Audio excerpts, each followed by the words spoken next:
Howard here with some more Doors. I haven't done any Doors tunes for a while, so I thought it was time to get back to a few of them.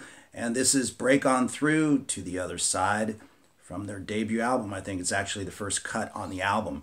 So this is a real fun one to play. It's very bluesy, of course, and it's just got a couple of really cool riffs in it. But I'll talk about all the little stuff in the guitar part.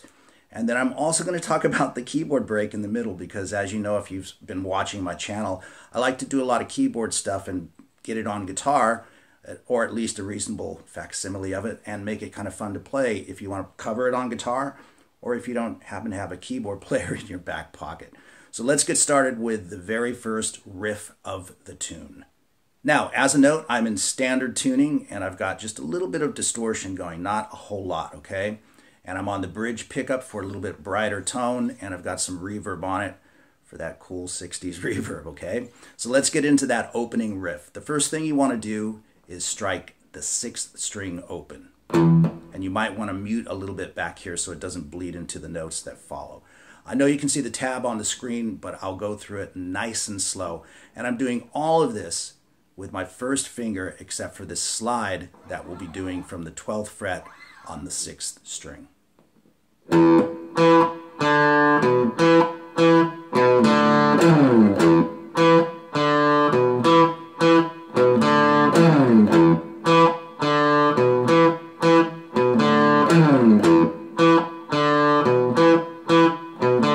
So as you can see, even though the tab shows that slide from the 12th fret, when you first start the riff, you just start it with the open 6th string. Then after that last D string hit open, you want to slide from the 12th fret, and I use my 3rd finger for that.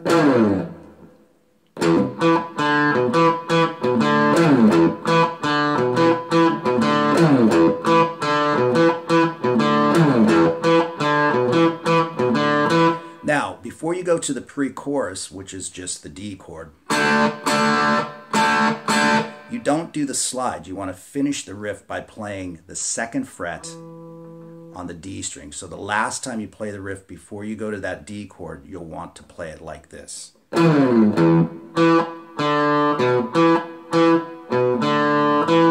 Right there. And then hit your D chord.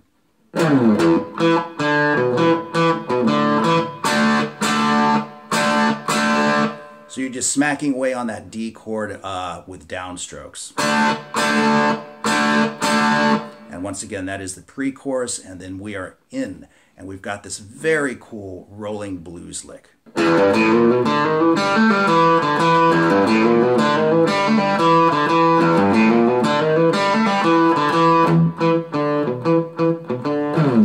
Alright, so you can see that on the tab, but I'll walk you through that anyway and explain the fingers that I use personally to play it, and then you can decide from there which you want to do.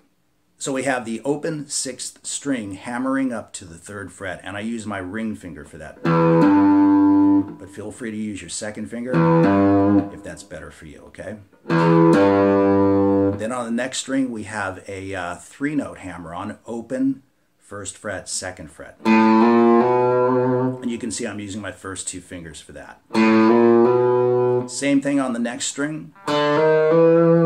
So we have move to the G string, open, hammer on, and a pull off. Come back to the D string, and we pick all of these notes. The last 3 notes are picked.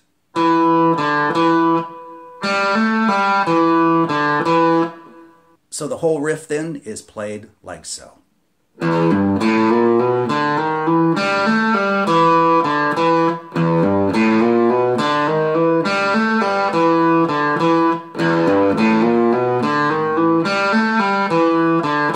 And you want to play that 3 times in a row. Now, I do most of that with just downstrokes, which you can do for the whole thing, but once I get to the last 3 notes, I do employ alternate picking. Just down, up, down. But that's just a personal choice on my part, so feel free to do whatever works for you.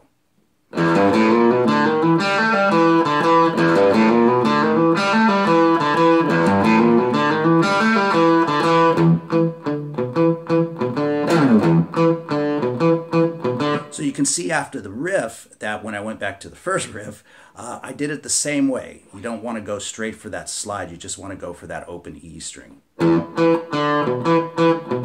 then add your slide in.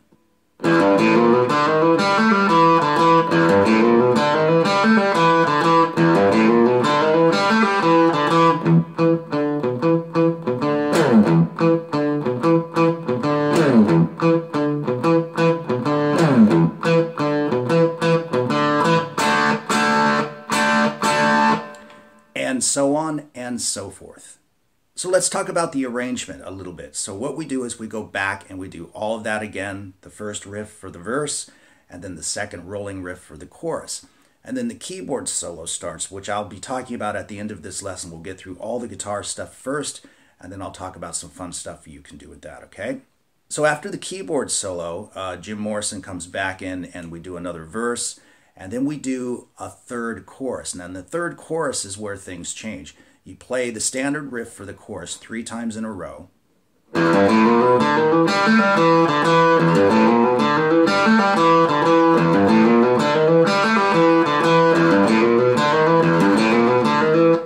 And you can see what I did there. I played the riff 3 times in a row, as I said, and then we just played this much of it. So we don't play the... And you play it 2 times. And that's it. 3 times on the full riff, and then 2 times on that.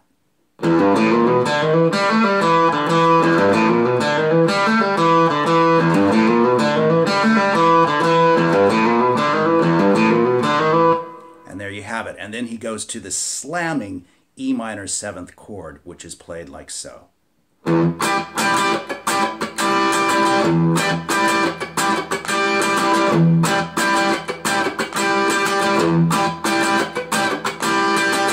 So let me explain how that works a little bit. It's a E minor 7th, as I said, 14th fret on the D string, 12th fret on the G string, and then I'm using all 4 fingers for this. I place my ring finger on the 5th fret on the B string, and also my pinky on the 15th fret on the E string. And I hit the open E string first, and then just start kind of whacking away.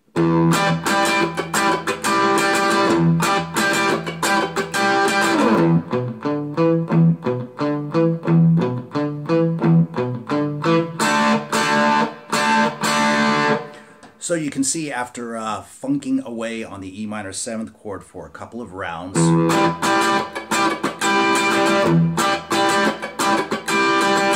you'll hear this played 4 times.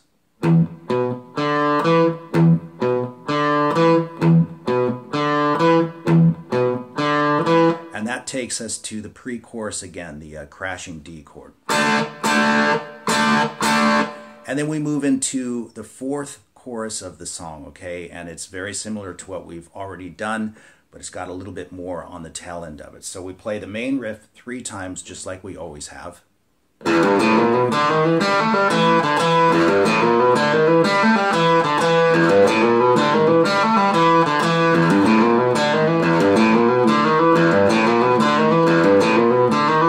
So you can see what I did there. I played the riff 3 times, just as before, as I mentioned, and then we play that shortened version 4 times in a row.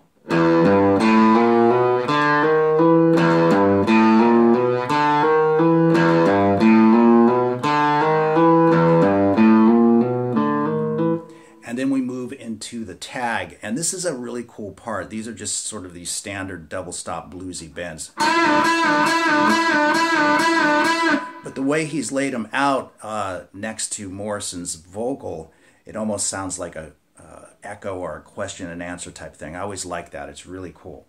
But in any event, you play it 16 times and then break, okay?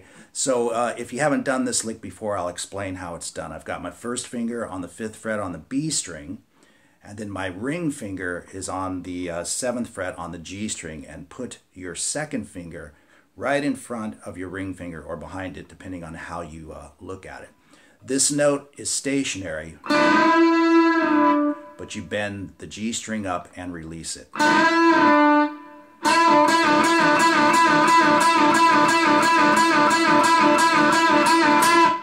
and it stops. So if you haven't done that before, it can be kind of challenging. But again, it's 16 times in a row. A bend and a release would be 1. So it's 16 of them, and then finally you stop on the bend.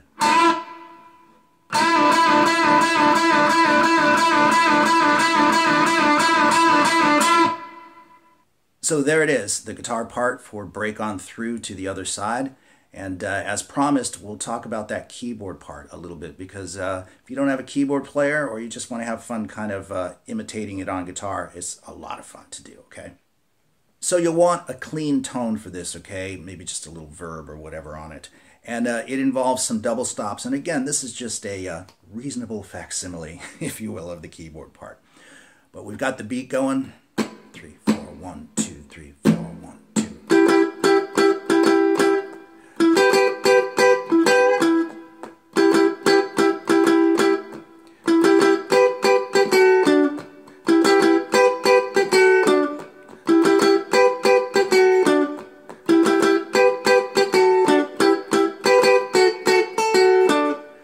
Just kind of like that, right? So what I'm doing there, I'll just explain this without tab. I'm on the 12th fret on the G string and the 14th fret on the D string. And we're doing basically this rhythm, although he does mix it up a little bit, so feel free to do the same thing. 1, 2, 3, 4, 1. So it's... and then I play... So that's 14 on the D string again, and then I'm barring across the G and the B at the 12th fret for a bluesy little thing. And you can see I'm going back and forth, and you can give that a little bend as well. Kind of sounds cool. So now we have...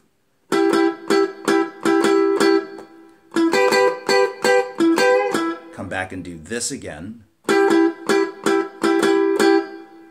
And then we play this little pattern, which we will basically play 4 times in a row.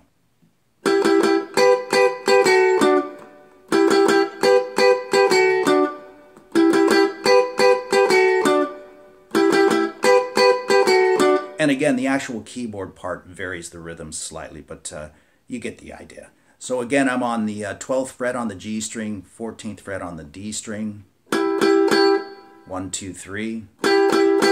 Then bar across the G and the B using your ring finger. I think I played it earlier like that, so either way is fine.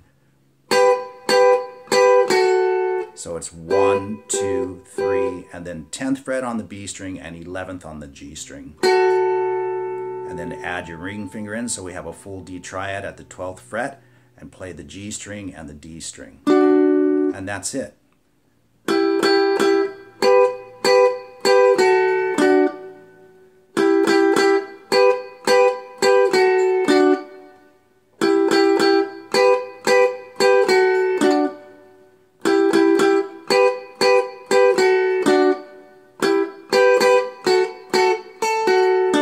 So that's kind of what he plays on that last one, the 5th one.